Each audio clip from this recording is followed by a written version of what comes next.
The world needs fewer people in it. The first idea of killing came into my head when I was about 16. That adolescent age where you really have some strong passions running through you. And of course it was the teacher I wanted to kill. It was certainly not the most ideal plan. And in fact, a classmate of mine, Andrew, ended up taking the rap for that one. But as far as I know, he's still in jail. Believe me, it's an incredible act.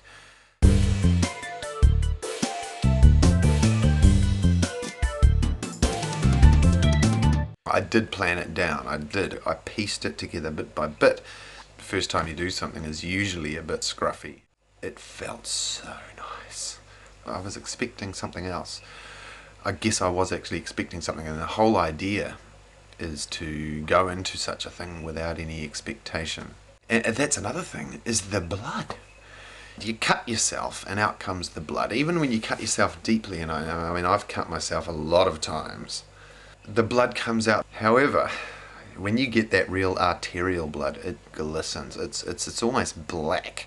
And the feeling that you get when it just gushes forth, it's almost like every bit of blood that is coming out of this person is adding energy to yourself.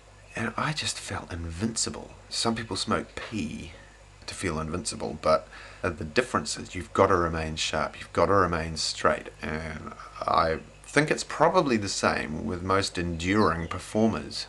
Particularly a good performer who knows that they're not the ones delivering the goods. They're just a means by which the goods get delivered. They're the conduit. But there have been times when I've killed somebody and it hasn't felt right.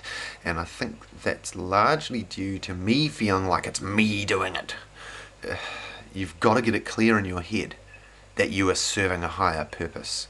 Now in my case, it's God himself, herself. I am trying to be open-minded here. When you're connected with God, he does simply tell you things that he wants you to do. Look at George Bush. He'll wake you up, he'll say, listen, I need you to kill this person.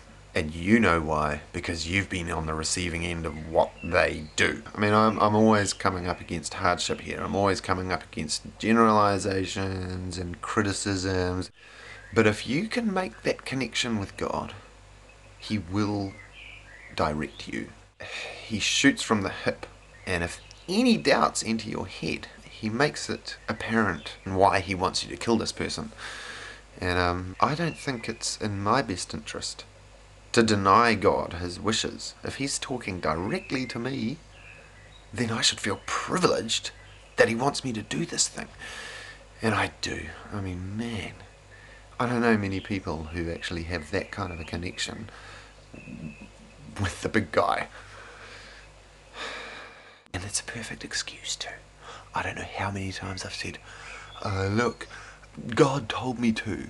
Now, I'm quite open to the prospect that someone might turn around and kill me. Shoot me, stab me.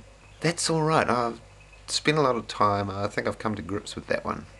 You adopt your favourite way. I like injections these days. Injections are quiet, and you can watch the life just slide out of your victim. And they look at you, they look at you. The last thing they see is you.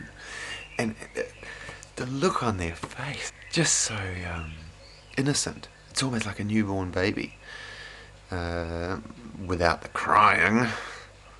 So, I don't know what else to tell you. It's a lot of fun. We love animals. I mean, I've never killed an animal, well, apart from when I was a kid or squashing an ant every now and then, but it's people, man.